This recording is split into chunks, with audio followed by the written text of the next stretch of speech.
Okay, I think we're going to get started. We have 250 people with us, which is wonderful. So welcome everyone to this Hadassah Magazine online discussion group. This is a joint project of the magazine and the engagement division of Hadassah. The goal of these webinars is to delve a little deeper into a topic from each issue of the magazine. And I'm so delighted that today we're joined by, from his home in Jerusalem, Yossi Klein Halevi, the noted Israeli author and journalist and analyst, who penned for us in the most current issue of Hadassah magazine, a most thought-provoking and insightful article that we titled, Journey into a Changing Middle East. You know, it's not a coincidence that we're hosting this program today, Erev Yom Yerushalayim. Tomorrow marks the 53rd anniversary of the reunification of the holy city of Jerusalem in the aftermath of the 1967 Six-Day War. And Yossi, I know that that date resonates with you, both personally, helping perhaps to even forge your own path to Israel. And it figures prominently into your writing and your thinking. And it's also a very significant date in Hadassah history, because the reunification of Jerusalem also marked the reunification of Hadassah's two hospitals in Jerusalem, the Ein Kerem campus and Mount Scopus. In 1948, Hadassah was forced to abandon its Mount Scopus campus after a brutal ambush murdered close to 80 people. People who were on a convoy, doctors and nurses who were on a convoy on their way to the hospital. So it was just deemed too unsafe to further operations. So the entire campus was shut down. Ein Kerem was built several years later. And in 1967, just a few days after the city was reunified, the keys to Mount Scopus were symbolically handed to then National President Charlotte Jacobson, starting the rebuilding process of Mount Scopus. So indeed it is a significant day for many. Before I introduce Yossi, I just want to let everybody know that we are going to take questions. There's a Q&A section. There's a chat and a Q&A. Put your questions in the Q&A section, and a little bit later on, I'll be fielding them, and we definitely want audience participation. So Yossi, let me formally introduce you, although for many people, I don't really think you need an introduction. Yossi Klein Halevi is a senior fellow at the Shalom Hartman Institute in Jerusalem.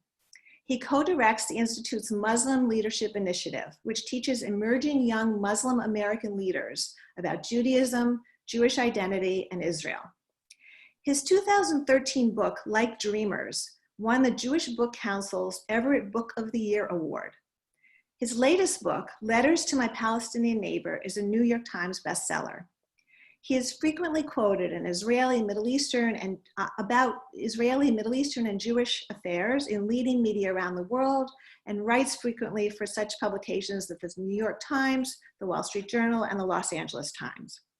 He's a former contributing editor to the New Republic, and of course, he's an occasional contributor to Hadassah magazine. He moved to Israel in 1982 from Brooklyn and lives in Jerusalem with his wife, Sarah, who helps direct a center for Jewish meditation. They have 3 children. So welcome, Yossi. Thank you, Lisa. You know what, Thank you for having me. Absolutely, our pleasure. Lots of news coming out of Israel this week. There was a new government sworn in on Sunday after 3 failed election attempts. New threats from Iran emerging every day after reported cyber attacks on both sides. And reports now of a possible annexation of parts of the West Bank, and the Palestinian Authority threatening to sever security ties with Israel.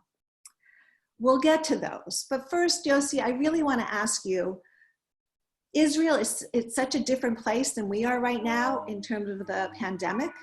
And the whole country seems to be opening up.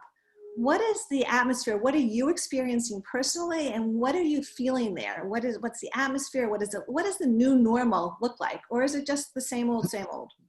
You know, listening to you go through the litany of of news over the last few days. And my thinking was, well, yeah, it's just another day in Israel. And in a way, that's what it feels like increasingly.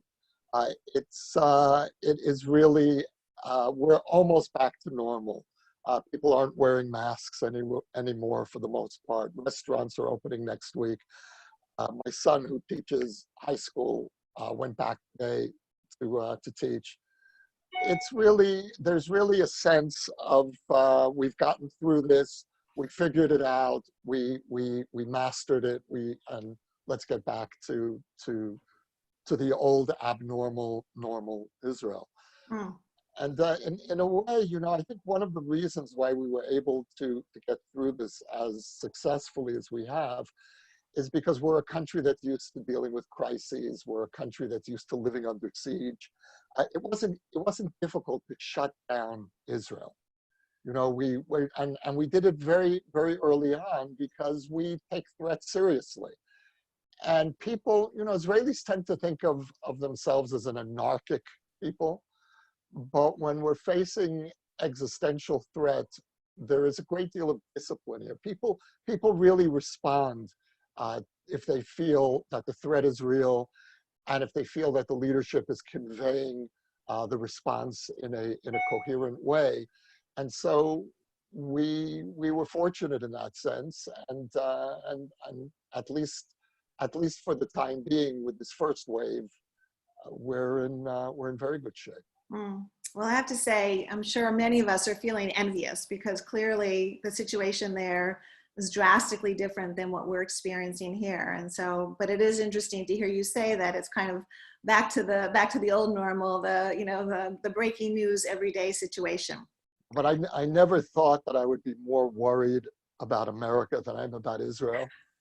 And I can't say that I'm relieved to feel that way. It's surreal. It's surreal, actually. Surreal is the word we often use around here. Absolutely. Yeah. So I want to turn to the theme of your piece in the most recent issue of Hadassah magazine. And the genesis of that piece was actually a discussion you and I had when we were at a wedding together in Jerusalem in December. Remember those days we could actually get on a plane and go where you wanted to go? Like, we look forward to that someday, especially Israel, and who knows when that will happen. But you were telling me about the extraordinary reaction to your book, Letters to My Palestinian Neighbor, both from Palestinians as well as from the wider Arab world. What was your main goal in writing this book? So I had two goals, really. The first was to convey something of the Israeli story, the Zionist story, Jewish identity, to Palestinians and to the Arab world generally. And the reason for that was my deep sense that the great obstacle to peace is the inability, refusal of the Arab world to this day to understand that the Jews are a people and just a religion. And as a people, we have a connection to a specific land, and that connection is expressed through national sovereignty. And so I wrote a book that one could call Zionism for Muslims. It was translated into Arabic, put online for free downloading in Arabic. And I invited Palestinians and really anyone in the Muslim world to download and to respond, to write in response. And I've gotten hundreds of responses, many of them angry, many of them hateful, many of them thoughtful, and surprising resonance in the wider Arab world. The book has been favorably reviewed in Saudi Arabia. The largest Saudi news weekly, Al Majalla, gave it a two-page spread, very favorable review.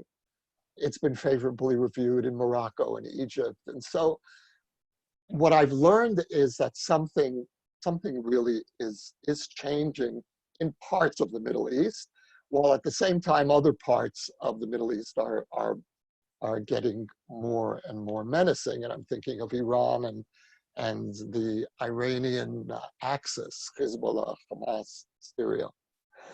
And so the first goal was to probe whether there are people in the Middle East, on the Palestinian side, and more broadly in the Arab world, who might be receptive to understanding without necessarily agreeing with, but at least understanding a Jewish narrative. My second goal was hoping to attract a readership, especially of young people, especially of young American Jews, who might not resonate or might not be interested in a book called Letters to a Young American Jew, but might be interested in eavesdropping on a conversation between an Israeli and Palestinians about our conflicting narratives. And I got back enough thoughtful responses from the Palestinian side that I was able to produce a new epilogue for the paperback edition of the book, which came out about a year ago, called Letters from Palestinians to Their Israeli Neighbor. And there is really a sense that I was hoping to do, and the sense I have is that that is being fulfilled, of creating a model for what a conversation between Israelis and Palestinians might look like that is respectful without denying the fact that we have irreconcilable disagreements. Our narratives will never converge. We will never agree. But given that, how do we still begin a conversation of? You know, you spotlight in the piece that you wrote for us two individuals, an Israeli, young Israeli and a young Palestinian American, who actually not only read and responded, but took action. Can you tell us about them? Yeah, well, the first action that they took was to jointly write to me. They both met in Washington, D.C., and they had read the book and got together and decided, first of all, to draft this joint letter to me. How I end the new edition of the book with the two of them together. And they've created an organization to try to model this conversation more broadly. They had begun appearing together on campuses. Of course, that's not possible now. But the model that they're working on is exactly what I mentioned a moment earlier, which is how do two people who disagree about almost everything still appear publicly and have a rational conversation.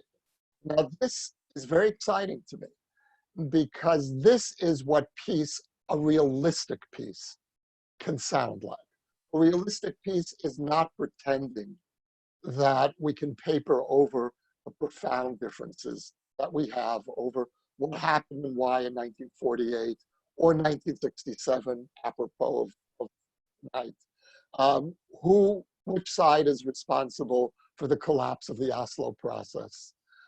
We disagree about everything, but I was hoping to find Palestinians who would agree with me about one thing, and that is that this is a conflict between two indigenous peoples that need to somehow accommodate each other's claims.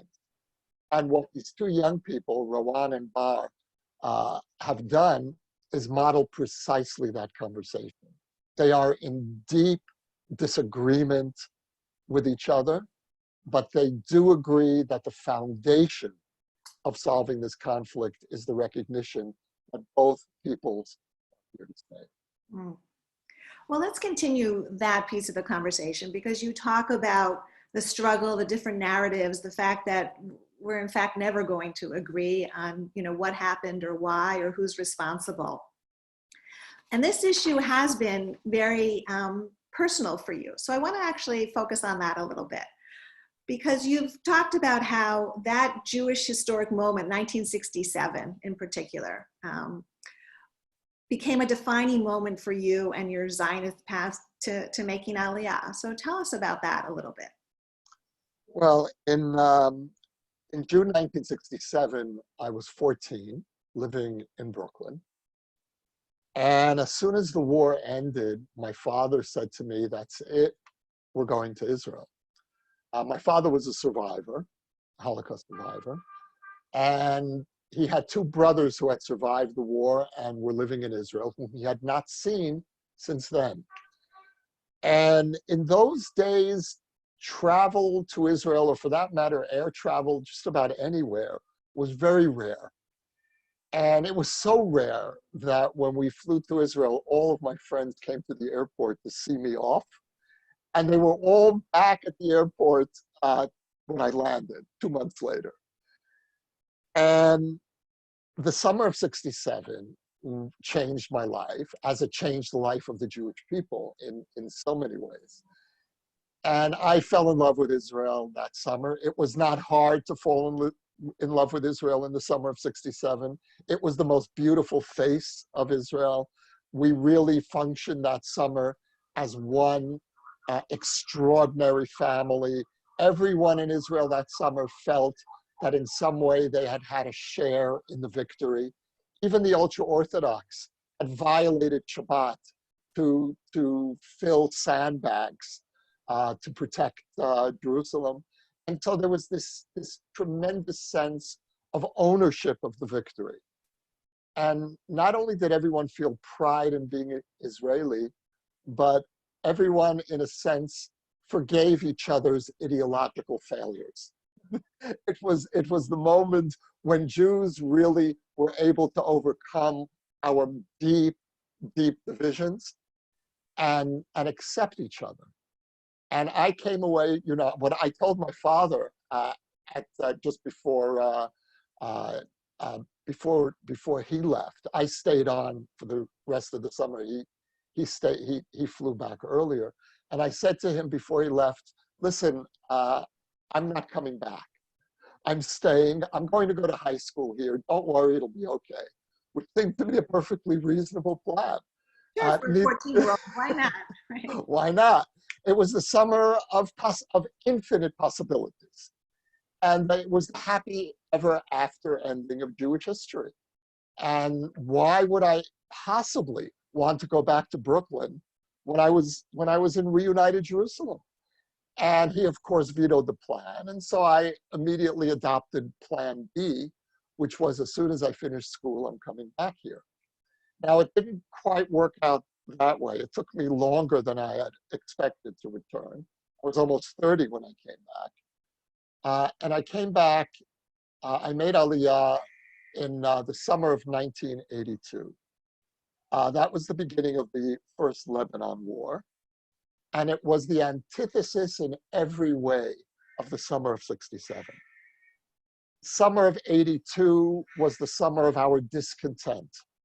It was the moment when Israeli society really tore itself apart. We were at war, and not only did war not unite us, but it was the war itself that was dividing us. And I realized very quickly that, I'm not in Kansas anymore. And this is not Israel of '67. And I have to very quickly readjust. And in a sense, I would say that my Israeli identity has veered ever since between those two extreme poles of the summer of love, the summer of unity, and the summer of our dissolution, of the collapse of our cohesiveness in the most minimal way. And so my Israeliness really was shaped by joining this society at its worst moment, but having that vision of what Israel could be from that moment when I fell in love with it and decided to join the story. It's so interesting because you talk about '82 being the moment of division, but yet when you started researching and writing your book, Like Dreamers, what you really did was you went back to '67, and the subtitle of your book is very telling. It's Like Dreamers, the story of Israeli paratroopers who reunited Jerusalem and divided a nation.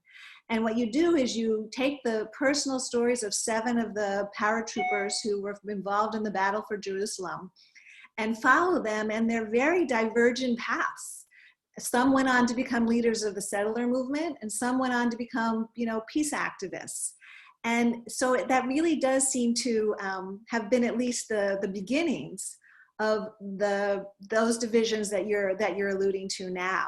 And I know that that has played a very important role in your own evolution and thinking about, where Israel needs to go, particularly vis-a-vis the Palestinians. So tell us how that story reflects your own internal struggle. The reason that I chose to write a narrative history of Israel in that particular way through the paratroopers of Jerusalem, and then by tracing the left-right schism through their lives, was because in a way, they're the men who brought me to Jerusalem. Summer of '67 belonged to the paratroopers of the wall. And all those years afterwards, I wondered, well, what actually happened to those guys? And I read an article one day in one of the Israeli papers about a reunion of Paratrooper Brigade 55 that had liberated the wall. And it noted that some of the veterans of the brigade had gone on, as you noted, to become seminal figures in the settlement movement and leading figures in the peace movement. And I thought, wow, that's really interesting. And I began to research it. And I found some of the most extraordinary figures who really shaped this generation of Israel, who had all been there at the wall. And I said, wait a minute, he was there too, and he was there too. And suddenly I began to see Israel in a way that I hadn't understood before. And what really spoke to me so deeply was that their fight, this left-right divide that played out in Israeli society and that played out very dramatically within Brigade 55, was actually my divide as well. In a sense, I would say that I came to internalize the left-right divide so that it was happening inside of me. These were 2 voices that were arguing with me constantly. And that book took me a very long time to write. It took me 11 years. And one of the reasons it took me so long is because for many years, I didn't hear the voice of the book. Now, a writer has to hear a voice. Every one of your books has a different voice. It speaks to you differently. And if you don't hear a voice, then the book is dead in terms of language. And this book, like Dreamers, had no voice for many years. All I heard was left versus right versus left. And it was just this cacophony. And then one day I woke up, and it was literally that way. I woke up and I suddenly realized that's the voice of the book. It's left and right arguing within me. And as soon as I heard that, I was able to finally finish the book. And the way that the book works is that it goes in and out of left and right-wing sensibilities. When I'm writing about a left-wing character, the voice of the book becomes left-wing. When I shift to a settler, the voice of the book becomes right-wing. So that it's happening, the voice is being filtered through the consciousness of each of these characters. And that's very much a reflection of my own Israel, my own voice, Israeli voice. As a result of that, I realized that my politics are neither left nor right, but in some sense a combination of the 2.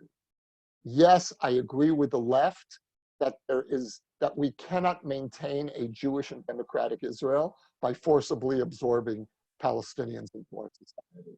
Yes, I agree with the right that the Palestinian national movement in all of its factions has never come to terms with our legitimacy and therefore is not a reliable peace partner. And so I come to a position which is very painful, but I think is a position of a majority of Israelis, which is, on the one hand, we must separate from the Palestinians. We must free ourselves from the occupation. And on the other hand, we can't end the occupation. It's too dangerous. We don't have a peace partner. And the way that I put that for myself is that I have two nightmares about a Palestinian state. The first is that there won't be a Palestinian state, and the status quo, the occupation, continues indefinitely, and the Jewish people becomes permanently an occupier over another people. And the second nightmare is that there will be a Palestinian state, and we'll find ourselves back in 8-mile wide borders in the most dangerous region on the planet without the ability to adequately defend ourselves. That's Israel's dilemma. And the frustration that I have with both the left and the right is that they trivialize just how wrenching our dilemma is by pretending that there's a simple solution. Oh, if only we make peace, if only we withdraw from the West Bank, we'll have peace. Or if only we annex, we'll have security. The dilemmas that we face have taken us 53 years to sort out, and we still are not close to sorting them out, precisely because there is no easy answer. And that's what brings me to the center rather than the left or the right, because the center for me is that place of complexity. It's that place that confronts the unbearable nature of the things that we face. Mm. And complex it certainly is. And maybe it's good you're not in the government, because you're analyzing it, but right, but what do you actually do? And what do you actually do? Again, there's, as I mentioned at the beginning, there's, reports that there may indeed be steps toward annexation, and there may be, the Palestinians completely severing all security ties. So, it comes, and I know you've talked about like you said, the need to separate, which is really, I guess, about the two-state solution. But yet, for so many years, it has produced, no results. So is that dead? Is that dead, the two-state solution? It's interesting to look at the Trump plan in light of that question, because the I would say superficial response to the Trump plan is, you see, this is a plan for a non-viable Palestinian state. The Palestinians will never accept such a truncated state. And so this is one more proof that the two-state solution is. I actually see it in the opposite way. Here you have the most pro-settler, pro-right-wing White House in history, pro-Israeli right wing in history. And yet even this administration has presented a plan that calls for some kind of Palestinian state. Now, if you pay attention to the response of the settlement movement, the leaders of the settlement movement are overwhelmingly, vehemently opposed to the Trump plan. They just formally denounced the Trump plan the other day. And I see this as a very positive sign, as someone who does support the principle of a two-state solution, not yet the implementation. And I see that as a positive sign, because the Trump plan really is a wake-up call for the Israeli right. And the message is, the two-state solution is not going away. The international community has adopted the two-state solution, and its expectation is that sooner or later we're going to return to that blueprint. Mm. What about going back a little bit to what you were talking about before in terms of the wider Arab world? The response and the small steps that have been happening in Saudi Arabia, the review of your book.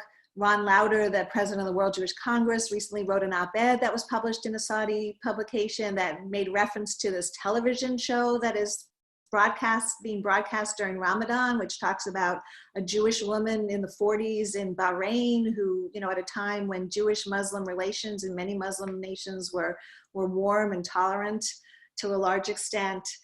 Is this just about to some extent? To some extent, exactly. I just came back from Morocco a couple months ago, and so that's an interesting story there too, where you know the Jews did very well, relatively speaking, but it was always to some extent.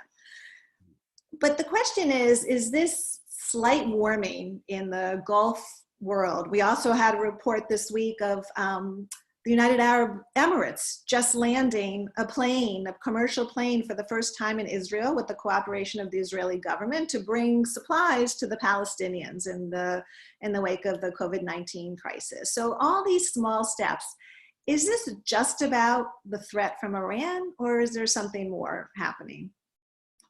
Well, first of all, it is being motivated largely by the threat from Iran, but I also think that other factors are playing in as well. The impact of the implosion of Syria, 7 years of atrocity that isn't over by any means, it's still playing out, has shattered in the most profound way the self-confidence of the Arab world in its own future. Growing numbers of prominent figures in the Arab world are starting to ask themselves, what is the source of the Arab malaise? And some are coming up with unexpected answers, including the obsession with Israel. There was a group that was founded a few months ago called the Arab Council for Regional Integration that has openly called for normalization with Israel. This is the first pan-Arab group in history that's gotten together, and people have attached their names to it. They had a conference in London. They're planning to, when possible, have a conference in Washington, D.C. Something is moving. And again, these are still very small outbreaks of normalcy. Nevertheless, we've never seen anything quite like this before. So I think that it's a combination of threat from Iran, of internal Arab processes, and also quite frankly, fatigue. You know, we're not the only ones who are tired of this conflict. And the Palestinians have been losing their standing in the Arab world. The Arab world is increasingly preoccupied with other issues. And I think that the Saudis and the Gulf states in particular are desperate to put the conflict behind us and to just get on with what the Saudis and the Gulf states are interested in, which is protecting their prosperity. And we are the key for Middle Eastern stability, and they know that, and they've reached out to us. So, and we don't know anywhere near the extent of the behind-the-scenes strategic cooperation. I certainly don't know the extent of it, but my sense is it is profound. Very interesting. Let's bring it a little closer to actually internally in Israel and the relations between Israeli Jews and Arabs. And I'm curious first to know whether there was any reaction to your book, Letters to My Palestinian Neighbor, from the internal Israeli Arab community. And secondly, you actually penned an article for The Atlantic in the last couple of weeks, where you talked about the Israeli experience during the coronavirus being kind of a catalyzing moment that could perhaps define a new relationship among the citizens of Israel. You talked about the fact that all Israelis experienced this pandemic, but not only experienced it, but fought against it. That so many Arab nurses and doctors were working side by side with their Jewish colleagues. And of course, there's nowhere that happens more than Hadassah Hospital, which is known for those relations. And in fact, there was a big piece in the Washington Post that highlighted that exactly. And that this actually could be a model and a defining moment to have perhaps change. But what needs to happen to really kind of bridge that socioeconomic and cultural gap between Israeli Jews and Israeli Arabs? Yeah, so I have personally experienced that coexistence at Hadassah, and it's you know it was one of the best kept secrets about Israel all these years, and now fortunately it's not a secret anymore. And the most integrated part of Israeli society is the healthcare sector, so that there is no other sector of Israeli society that would have been better positioned to take advantage of a crisis and move Arab Israelis closer into the mainstream in a healthcare crisis. And that's exactly what's happened. Uh, it's really been remarkable how the Israeli media, for the first time that I've seen, has highlighted the stories of Arab Israelis and healthcare professionals turning Arab doctors and nurses into Israeli folk heroes. There have been wonderful images, photographs that have gone viral. There was a picture of an Arab doctor bringing a Torah scroll into a corona unit, a wonderful picture of an Arab medic and Jewish medic who are a team parking their ambulance, and he takes out a prayer shawl and he takes out a prayer rug and they pray in proximity. That image went viral. And so there's this sudden sense of, well, wait a minute, you know, we actually share the same public space. And this isn't just a Jewish state. What does it mean to be an Israeli state? What does it mean to have a shared Israeli citizenship? Now, that's a very scary question for both sides. But something I sense has changed. And you know, it's hard to know what needs to happen first. Certainly, we need to be providing full equality. We need to end the scandal of discrimination in government allocations of resources. It has been getting better, but we're nowhere near where it should be.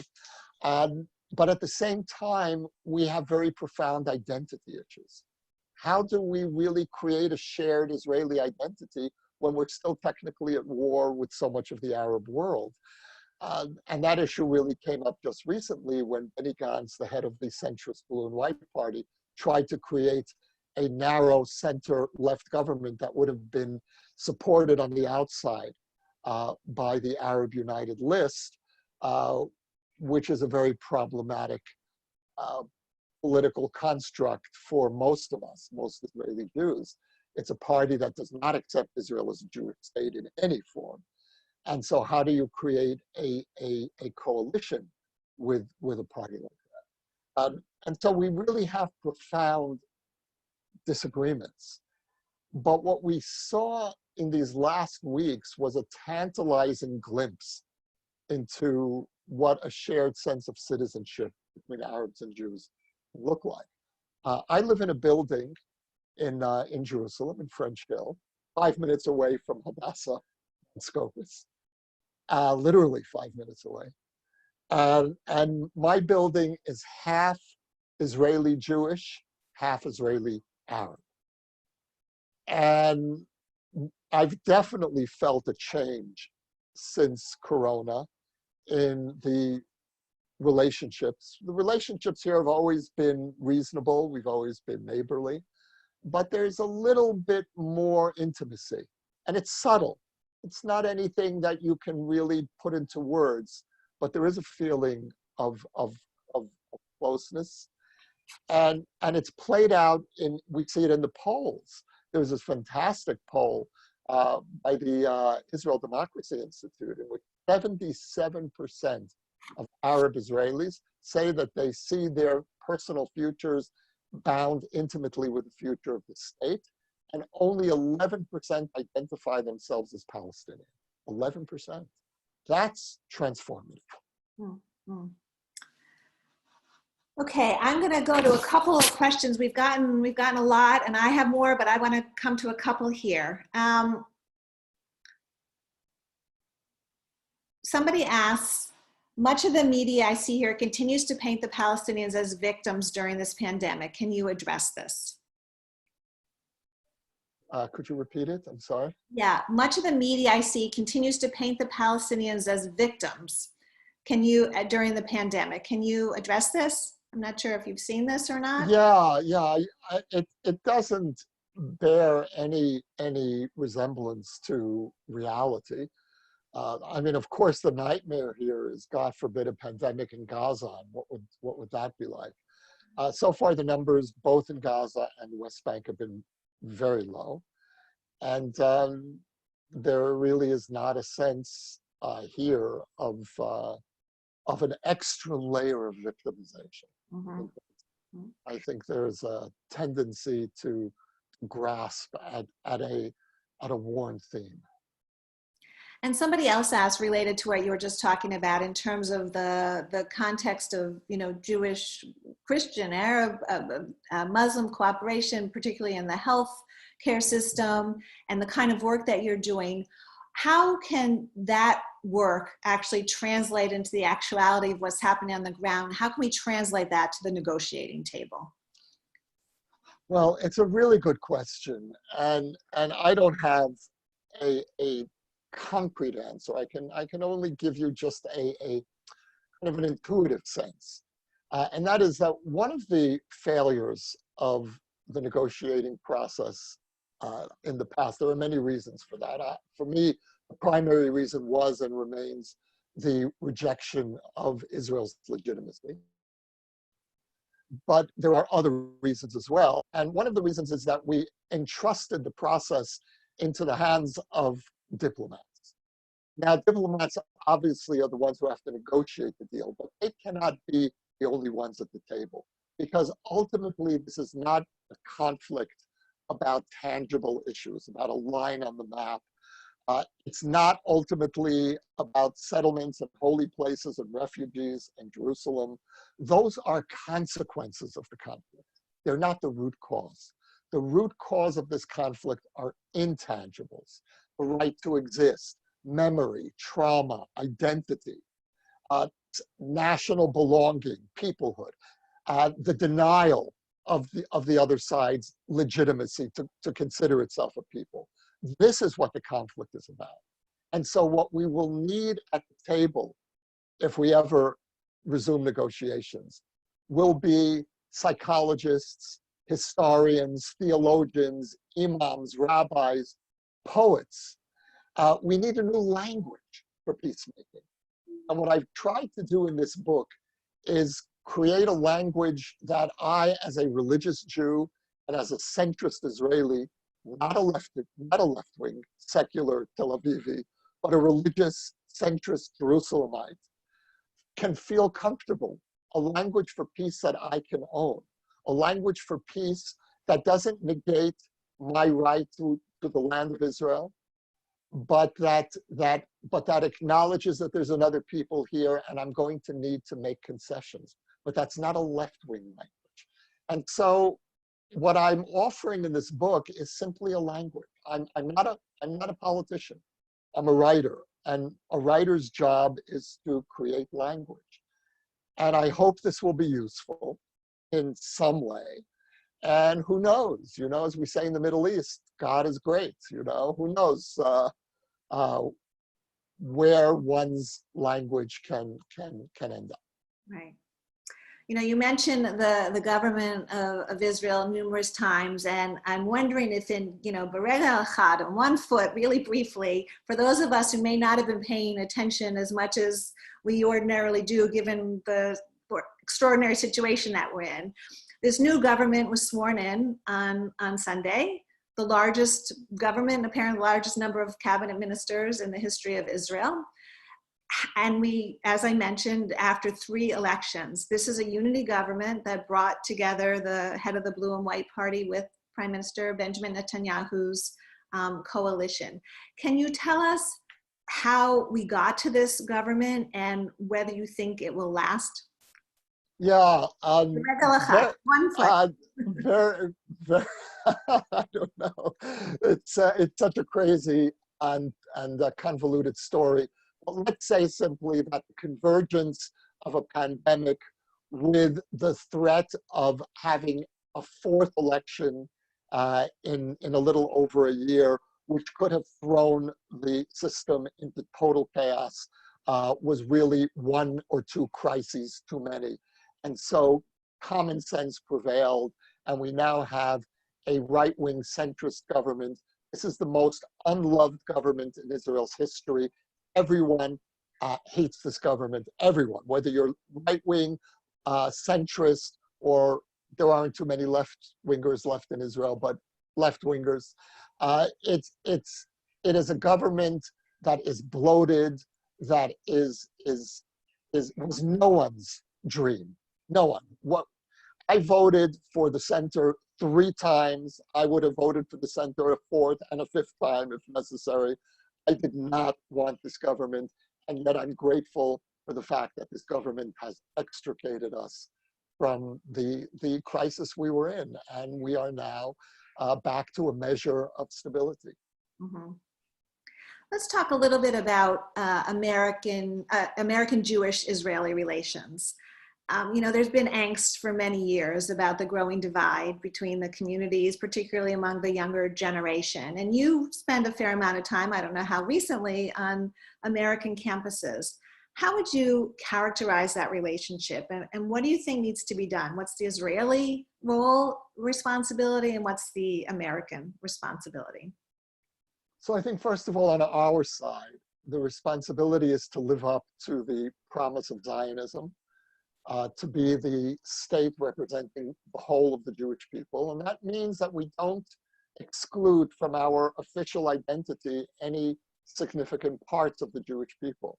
That means embracing, recognizing, legitimizing Reform and conservative Judaism.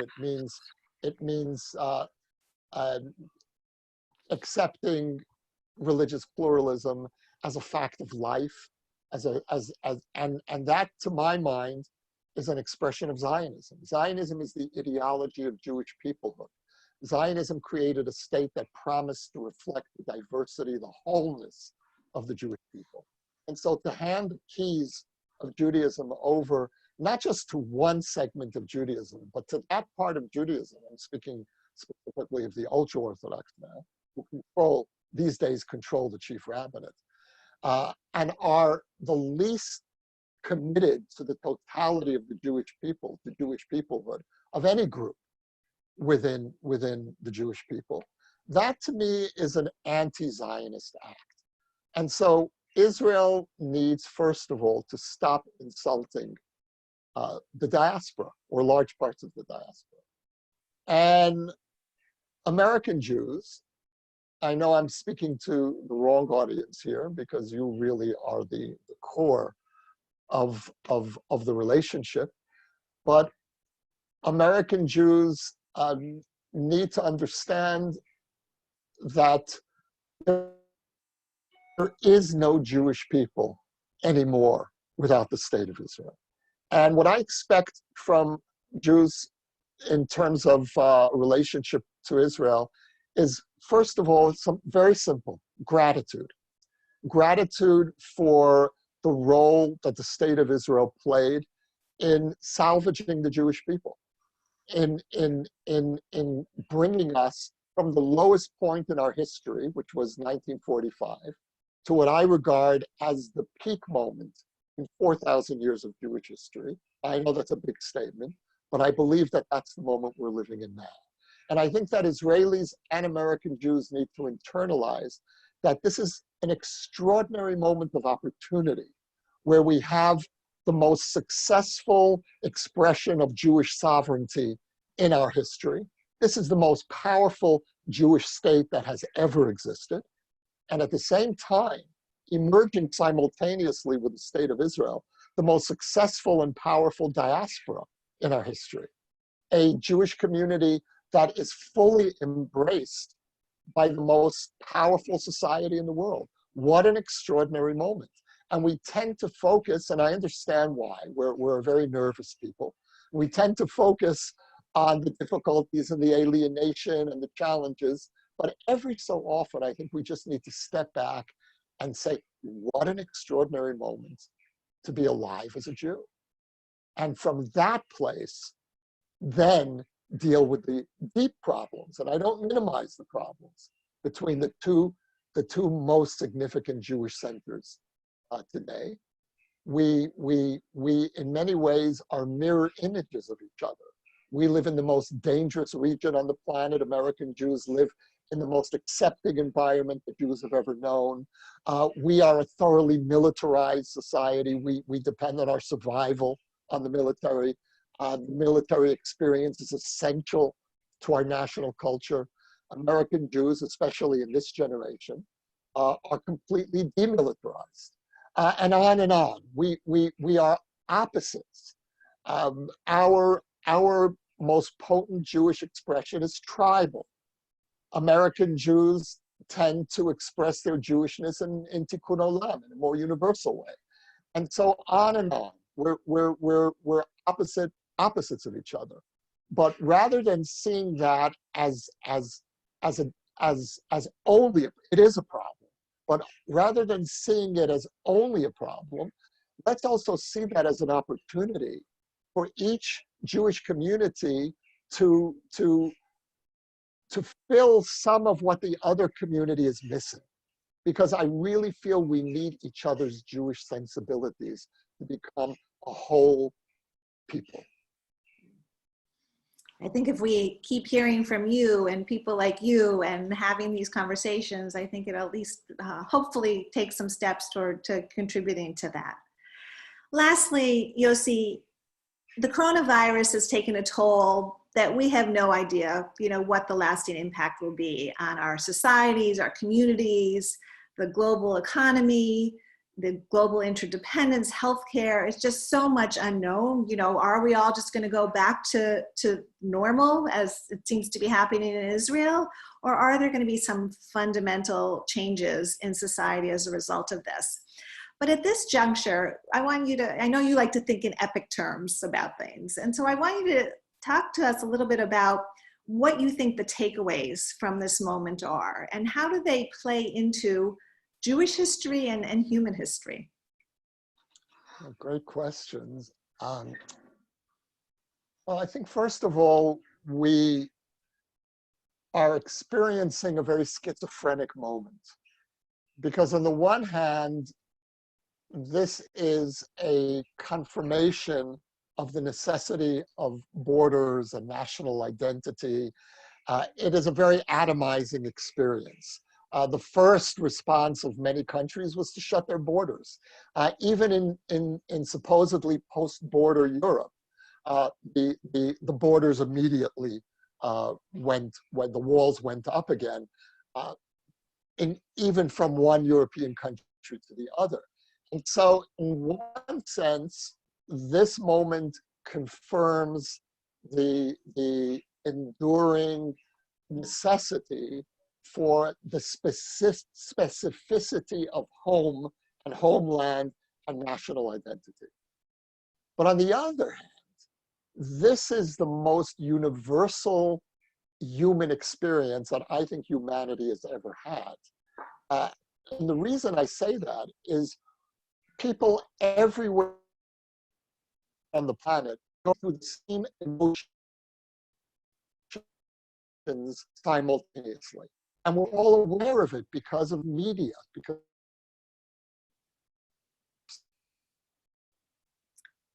I lost you for a minute there. I'm not sure if everybody did. I think you froze on us. Are you still hearing us? Right when he was about to give us the, yes. Okay, Yossi, at least I lost you the last couple of minutes. I'm not sure if that was universal or particular, but can you just kind of the last couple of sentences that you were talking?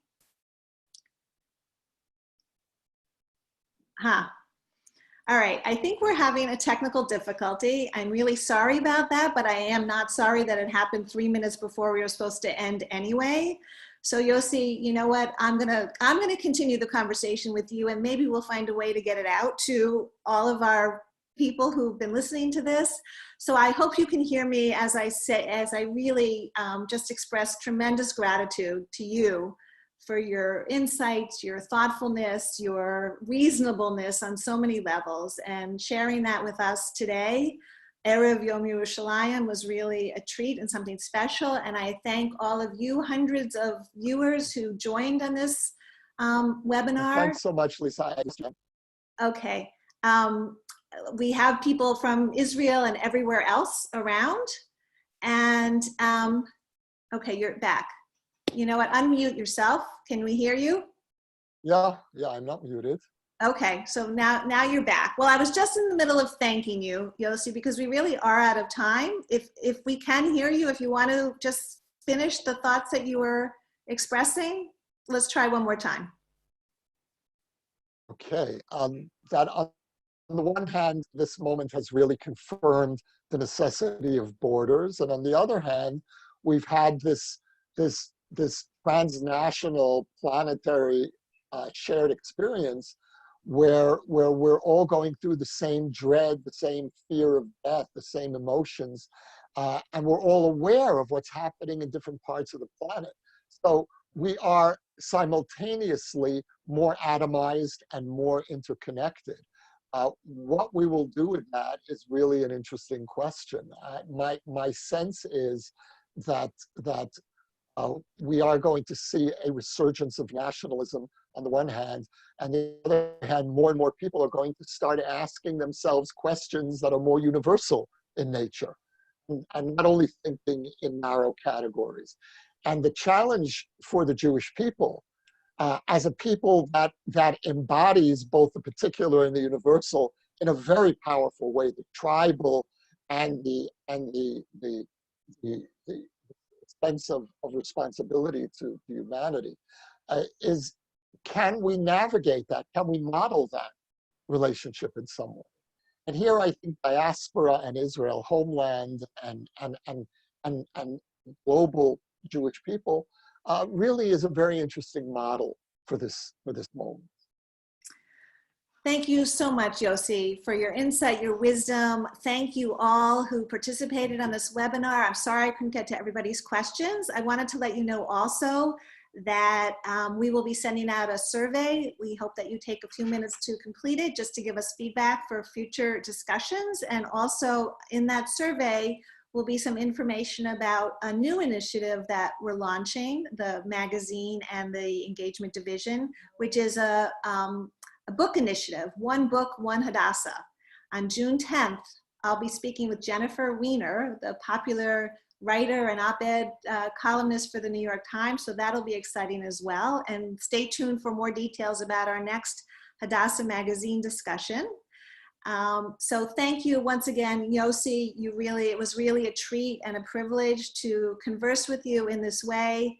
We wish you all the best as you reemerge out into the world post-coronavirus, and we'll hopefully do the same in the not too distant future. Thank you, Lisa. Bye, truly a pleasure. Thank you, you. and everyone keep well. Thank you so much. Goodbye, everybody. Take care.